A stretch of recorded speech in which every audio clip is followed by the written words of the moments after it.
Hey guys, this is Brandon Scott, though you can call me Coach B.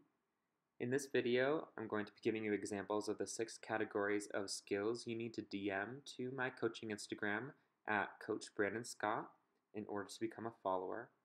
If you'd like more information on that, I've written a blog post on my website that you can visit by clicking the link in the description below. We're going to start out with our 2 flexibility elements, beginning with our balance split. Now, to pass your balance split, you'll have to complete a level 2 or higher.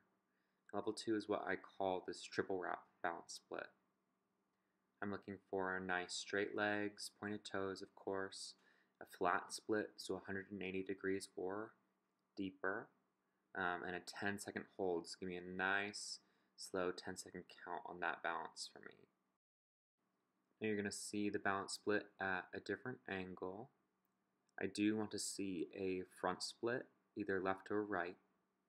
Straddles and centers are beautiful, but just not what I'm looking for right now. Make sure that as you come out of your balance split that you do a nice clean exit.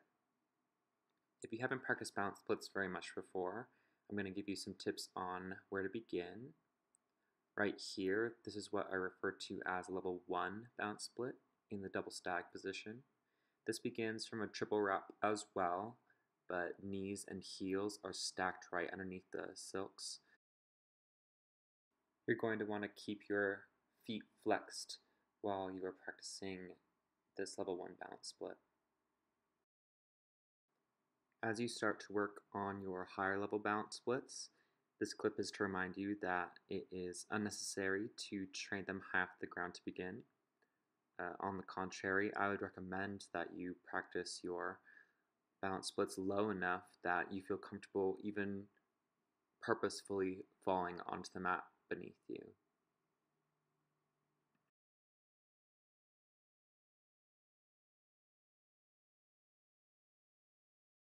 Coming into our final clip for the balance split, I'm going to start with a nice clean double wrap and lock into my foot locks. I consider this to be a level 4 balance split, so you can impress me with this more difficult variation, as well as giving me some armography during your balance to really show me that mastery of the skill. Again, give me a nice clean unwrap to finish.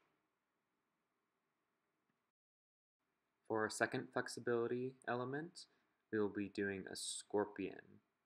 Now I consider a scorpion any movement or shape in which you bend backwards to touch one or both feet to your head.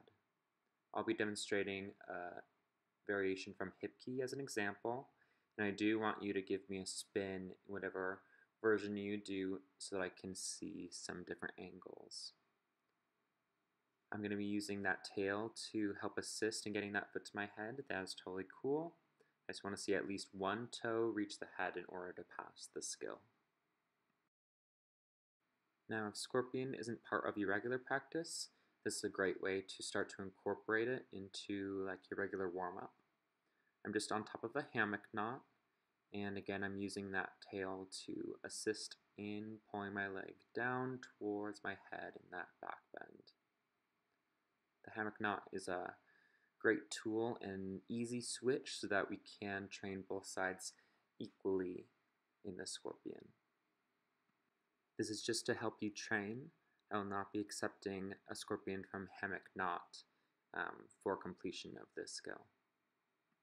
I will give you a second variation right here though. This variation comes from double wrap, and I call it half Monty, though I hear a lot of people call it scorpion. This is a great version to work on, and I will gladly accept it as a pass for this category as well. Again, I'm going to give it a little spin, but the half Monty is great because it stretches both legs of your back bend parallel, and you also get a little bit more leverage with those hands on the silks pulling down.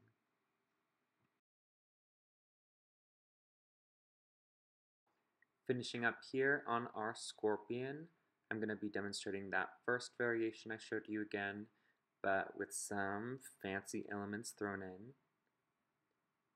You can impress me with your scorpion, of course, by showing me some extra flexibility, getting that heel all the way to your head, or a nice straight leg version. Um, Also, to use your hand to assist foot to head rather than the fabric. And with all these elements, I would love to see you include it as just a part of a larger sequence.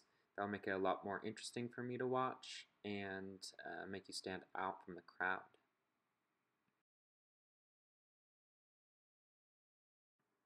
Moving on to our two strength categories, we're going to begin by looking at our single arm meat hook. This skill is a staple for any aerialist and should definitely be included as part of an intermediate student's practice. Now in this meat hook, I am looking for good technique along with strength and flexibility here. Nice engaged muscles, pike compression, and finishing with a controlled descent down to our single arm before coming out.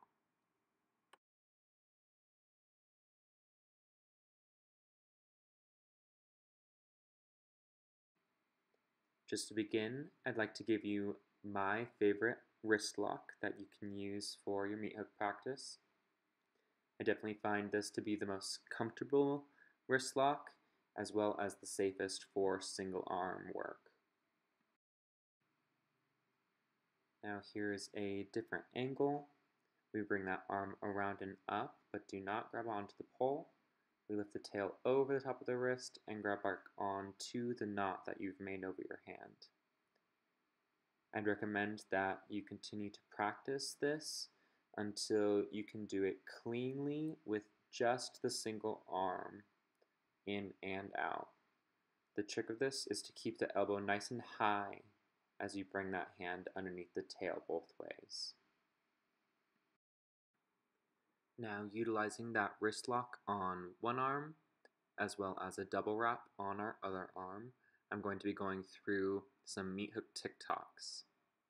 I recommend that you start out with the spotting of a good coach as you work up the strength for these, and then over time rely on their spot less and less, and then start to rely less and less on the free arm that you are not TikToking upon.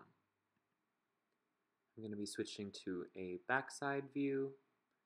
Just notice that at the bottom of my meat hook, my feet and my head are the lowest points of my body with that nice pike compression.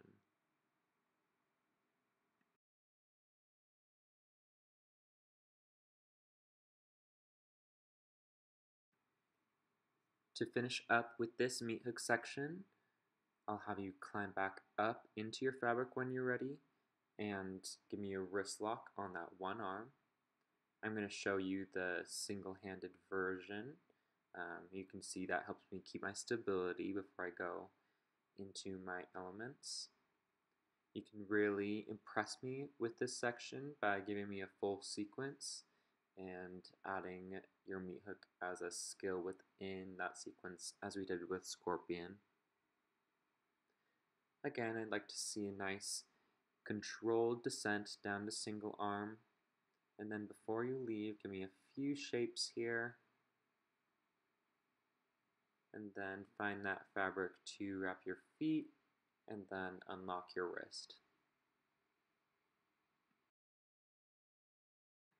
For our second strength category, we are going to be doing a no-leg climb. And this can be difficult for some students, but I'm only asking for 8 steps. So if you start with 1 step, you've only got 7 to go, so keep training.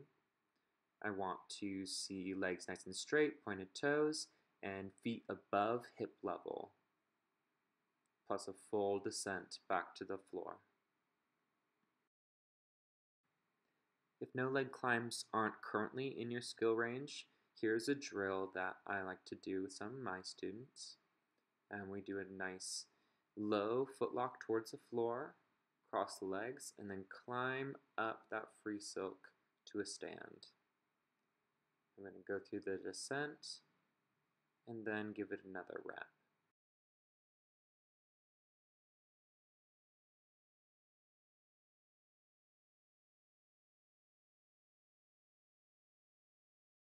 As you complete this exercise, you'll want to keep your torso nice and vertical. Don't bring your body out to a horizontal hollow body, as it will not strengthen the muscles in quite the same way as you want to develop for that no leg climb.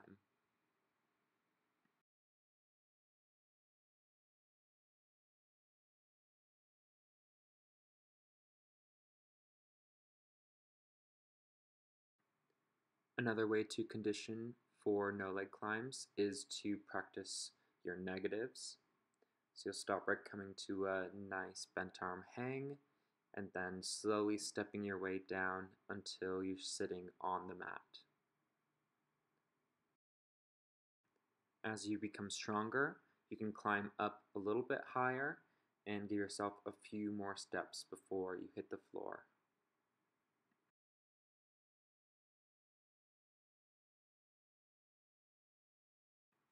If you are proficient in no leg climbs, you can impress me by showing me a pike body in your climb, as well as a fast ascent and a slow descent to the floor.